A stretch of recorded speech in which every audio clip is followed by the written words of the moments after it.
right, hello everybody. Today we are going to be installing a Spider no drill roof rack on my 2017 Subaru Forester Touring.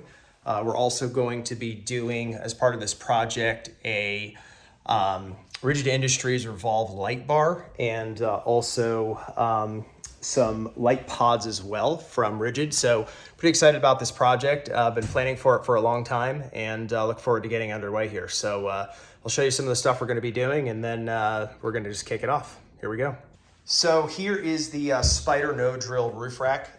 This is a flush mount complete redo of the roof rack. It's going to raise the load limit from about 173, 4, whatever it is, pounds to, well, they don't really tell you, but let's call it somewhere north of 600 pounds. So that's really going to give us a lot of options. I've got a Pelican box I'm going to be mounting on there eventually. It'll be a separate video.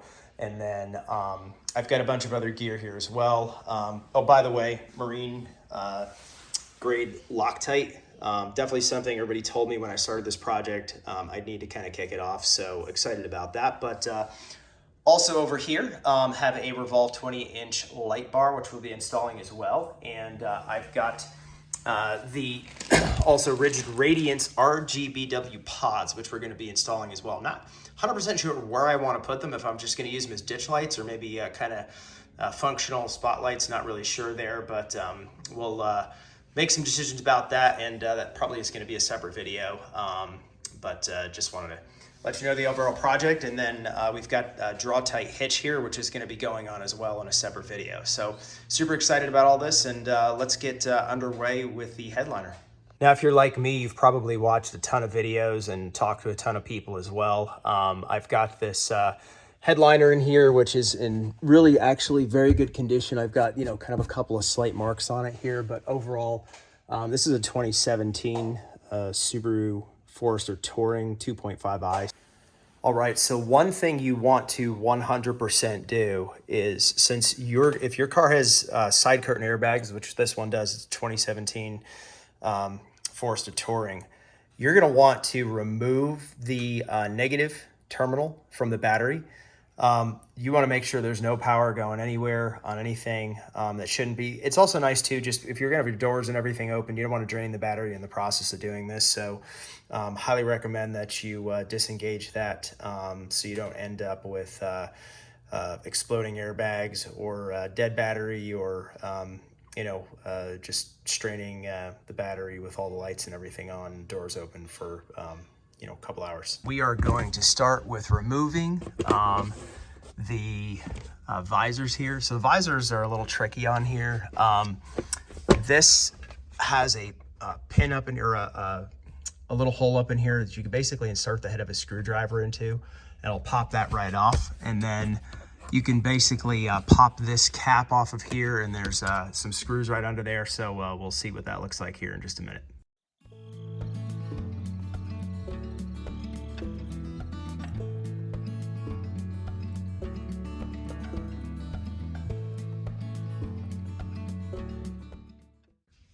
All right, so the next couple of things we're gonna do is we're gonna move this post trim right here. This essentially just has clips inside of it. They're pretty easy to get off.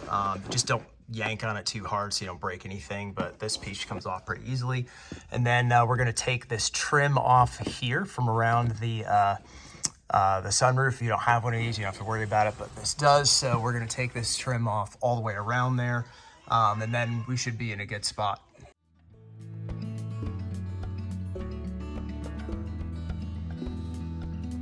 All right, if you know anything about these Foresters, kind of the newer generations of Subarus, this console piece up here on the headliner actually has the eyesight system in it. So I'm not going to muck around with that, because pretty much anytime you do that, there's a little, do not muck around with it sticker on here.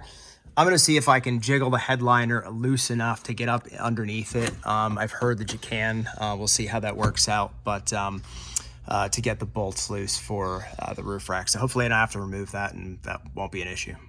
So we do have to take off this upper console with the eyesight in it. I don't know if that's going to cause it to need recalibrating. If it does, thankfully I know a windshield guy, but basically what you do is you're going to pop off this panel here. You just get a screwdriver or something to pop that off. And then under here is 2 screws, and just take those screws off and it'll drop right down.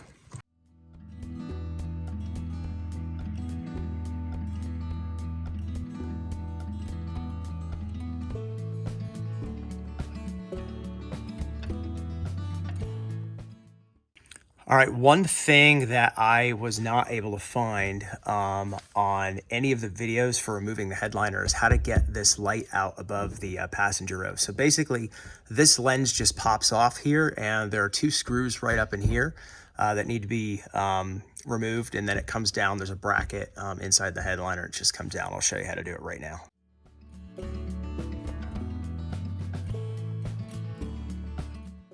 So the next move here is to get these, I don't know what they're called. I call them panic handles because when people are driving with me, they panic and they hold on to them. But you get these kind of passenger safety handles off of here. You'll see there's a little, kind of like with the visor, there's a little screwdriver hole there. There's a little screwdriver hole on each side. Be careful, these are brittle, and if you go too hard, you can actually crack the plastic.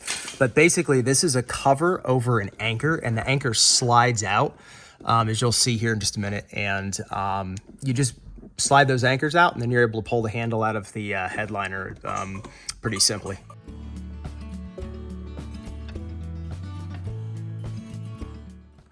All right, and these panels here on this side, basically you just need to pull back the gasket here for the rear door and give it a good tug. There's a clip in here, you'll see. Once you kind of give it a good tug, it opens up, and then do it one more time, kind of all along, and then that just opens up that whole panel right there, and then it gives you better access to getting this piece off right here, which we'll do in just a second. All right, once you have these side panels in the back loose, you'll see there's a Phillips head screw right in there. That has to come off in order for the panel to come off. There is another one over here. So you've got to get this, far enough off to be able to loosen that. So just, pull it back and get it enough in there so you can get a screwdriver. Obviously, you have to have the seat down. All right, so on the rear doors, the rear passenger and the rear driver's side door, basically there's this extra piece of, like once you get this loose, and be careful with these metal clips. I had one come off and it dropped all the way down, and I had to use a fetching tool to get it from down there, but go fish it out. But this just basically pops off here, and then that loosens this entire lower panel here by the rear seat belts. And as you can see, this kind of all just sort of peels away, which is enough to get at the, enough to get at the headliner there. Pretty much to drop it down. You can get this whole piece off of here if you want to. There's another push pin over here that you just kind of have to loosen up, and that'll come right out. You can use a tool for that, or a small pry bar, or even a screwdriver. All right, so with these side panels above the back window here, window pane, you want to just kind of reach up in there and you want to pull it down. You don't want to pull it out. There's like about 2 or 3 clips up along the edge of the window here, just behind the headliner, and that's kind of what you want to get down there. All right, so you can see I was able to use a tool and get that push pin out. That allows you to get this whole piece down. And once you do, there's these 2 clips that kind of go up behind the headliner. Be careful you're pulling those out, because you can really kind of bend up and screw up the headliner here if you're not careful. I am not going to take all these panels off. I'm just going to leave everything loose, because if you look here on the other side, I've got plenty of room to work up underneath here. All I need is basically in the rear here where this anchor point is. This anchor point's right above here. As a matter of fact, I can carefully reach around the airbags. Watch out for those airbags there, be gentle with them. And reach up underneath and actually feel the anchor points for those. So you've got here, and you've got here, and those are your 3 main anchor points to get your side rails off. One thing, keep in mind, you're gonna wanna take your crossbars off first. It just makes it much easier to take the entire thing off the top. If you want to leave it together, you know, guess that's on you, but you know, I prefer to kind of work with one piece at a time. So you're probably gonna want to take these crossbars off first so that you can take the side rail off more easily.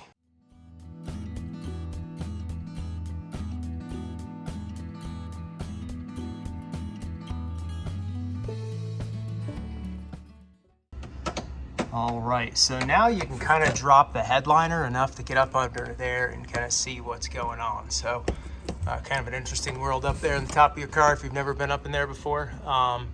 So we'll actually go and we'll find all the anchor points, make sure we have access to them. It gets a little wonky with those side curtain airbags in there. You'll want to be real careful with those and not damage those in any way, but we'll get it all figured out, and we'll get the side rails off here ASAP. All right, this is in the front driver's side of the car, and look up there. There are your anchor points for the front part of the roof rails. So we're gonna go ahead. It's why you really need to have the right tools. You don't have to drop the whole headliner if you have the right ratchet tools, and you can kind of get up there and drop those nuts off of those bolts there. Again, just be real careful for those side curtain airbags. Don't want to mess around with those, but we'll get those down in a jiff.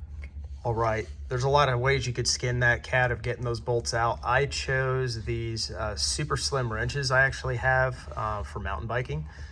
It is a 10 millimeter nut up there. That will get you in and out and get the job done as quickly as possible. So there's a bunch of different tools you could use, but that's the way to do it.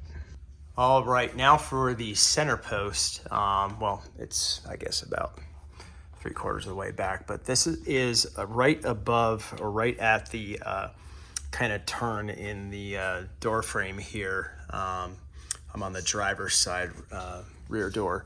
So if you look up in here, you've got your head curtain airbags there, but right up there you'll see there's only one anchor point for those middle section, the middle post of the side rail. So I'm just gonna hit that, they're 10 millimeter. I'm gonna hit that with a 10 millimeter ratchet with an extender, and I'll drop that right out. So as with the mid anchor point, the rear anchor point, you can see kind of where I am here. There's me, there's the headliner, there's the curtain airbag. The rear anchor point only also has one. So I'm just gonna reach up there with a regular old 10-inch socket and wrench and take it down. All right, moment of truth. Let's see if everything's loose. There it is. Side rail number one. So once you have the side rails off, there are these little rubber washers that are in here. Sometimes they stick on, sometimes they don't. Sometimes they come up pretty easily. This one you can see here just kind of peels up. There's a lot of dirt around there, and I think really like you need to get in there and clean that up. If you're gonna put, and really what you do is you put down the marine grade Loctite to really seal that in place so that you don't get water inside your car.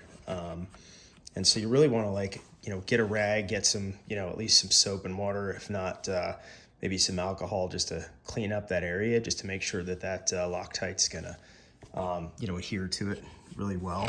It's dirty, and I've already cleaned this up once, but I think it needs to be gone over once more, just to really make sure you have a great foundation for all your anchor points. The side rails are off, and I actually realized, so I got the Spider no drill roof rack for a really good deal, and because of that really good deal, I was missing some of the mounting hardware. So some of the spacers and things yeah, anyway, long story short, I was missing some of the hardware. So there was a silver lining though, because I decided to go from the standard 1/4 inch, and not really, in my opinion, the best quality mounting hardware in terms of steel strength and all of that. And just kind of kick things up a notch. I'll show you what we're gonna do there, but actually going with 5/16, some chrome spacers and some other, I think, really nice hardware. It's gonna make a, you know, make a really nice mount here. So we'll take a look at that. So one other thing I will add is on some of these mounting points, you just wanna make sure that, you know, if you're gonna upgrade like I did to 5/16 or whatever you decide you want to do, just walk around and drop a bolt in each one of them. Some of these might need to be widened out a little bit. You know, you can use a step bit. I just use a regular metal drill bit because I drill through metal quite often. One thing, just be careful, is that, you don't really want, you want to make sure you're not go through the headliner, and you want to make sure that you don't go through these side curtain airbags if you have them. That obviously would be super misfortunate, but these mounting holes are in from them a little bit, but if you're really not careful, you can kind of mess up some things in the roof of your car. So be careful if you're going to do that. All right, so I've got the entire side rail here set up, and so I think what I'm going to do is just show you how I put everything on. And then the other piece is that I did buy these. Oh, by the way, here's some of the hardware. Here's what the spacers look like, and then the fender washers, the regular washers. And I'm going to use these. I'm going to use these flange lock nuts. Just again, stainless steel is a grade 5 stainless steel, so they're really strong up underneath inside to mount these. These are very similar to what were on there originally from Subaru. So, I think we'll really reinforce that installation, structurally and make things nice and tight, no rattling, that sort of thing.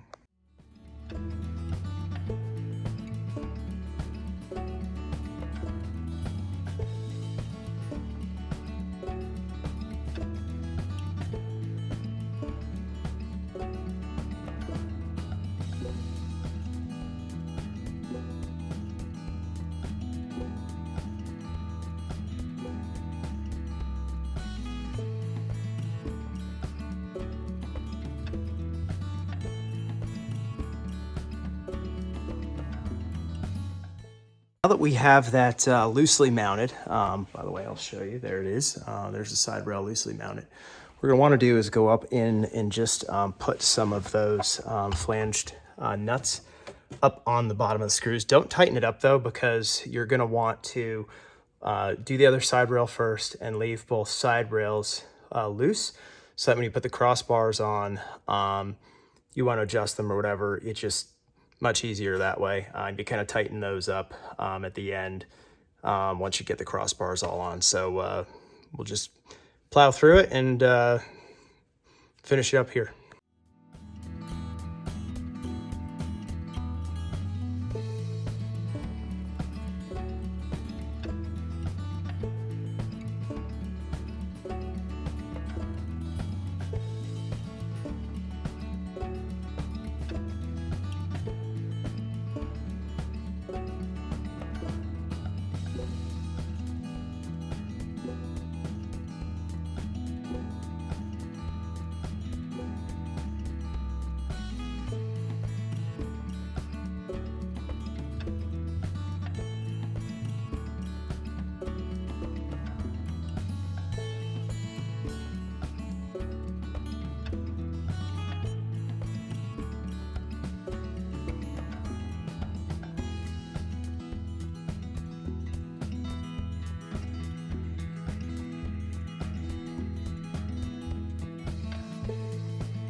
All right, the rack is on the car. It is very flush mounted. I'm wondering if I should have done a little bit more with spacers. I'm actually going to drive it tomorrow and see how it does. If there's any kind of stress on the roof, on the body panels or anything like that. I mean, it's right there.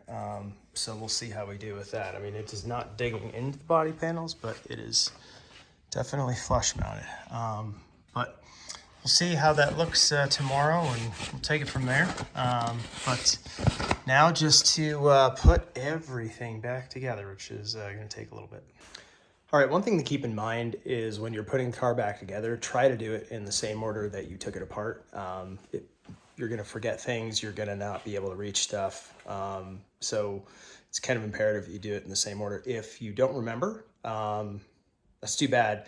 Watch this video, that'll help you. But you can take a video yourself, you can write stuff down, take pictures of stuff, and there's a whole bunch of different ways to do it. Just don't forget the order you did it in, because it'll be impossible to get to some stuff. Well, not impossible, you just have to take it all back apart again if you forget.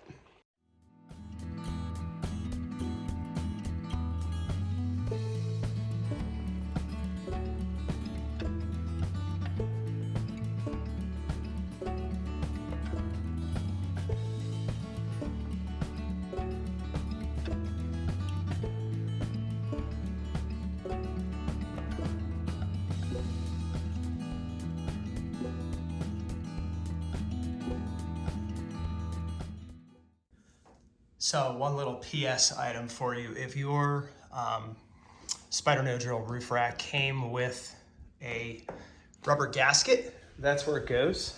It goes on the wind deflector. At the front, it fits on there really snug, so you kind of have to really, use some elbow grease to get it on, but that should cut down on wind noise and that sort of thing. And kind of looks cool too, but anyway, just wanted to throw that in there. If you're wondering what the heck that is and where it goes, that's what it is, and that's where it goes. This part of the video is for no other reason than just to talk about how cool this is. This is a DeWalt kit. Believe it or not, I actually got at Costco for an unbelievably reasonable price quite some time ago.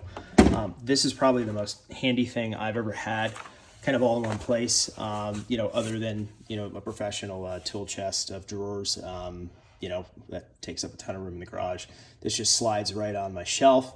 I take it with me when I go off-roading. It pretty much has everything that I need in it. If something breaks on the car, I can fix something. When I'm out on the trail, it's pretty much in here. So super, super duper handy for a project like this. Foz Overland here for a quick recap on how things are going with the Spider No Drill roof rack. I left the mounting situation exactly like you saw it in the installation video. Yeah, there isn't a whole lot of room here. In some cases, there's no room between the mounting points and the roof of the car, but I've had the car out on the highway, I've had it on rough roads, start and stop, and everything's holding up very nicely. I'm not seeing kind of any weakness or stress on the paint on the roof of the car overall. The rack is beautiful, love it. Got a lot of compliments on it, so everything's going great. The next project is to get some light bars on here and probably some spotlights as well, so excited about that. More to come. Thank you very much for tuning in.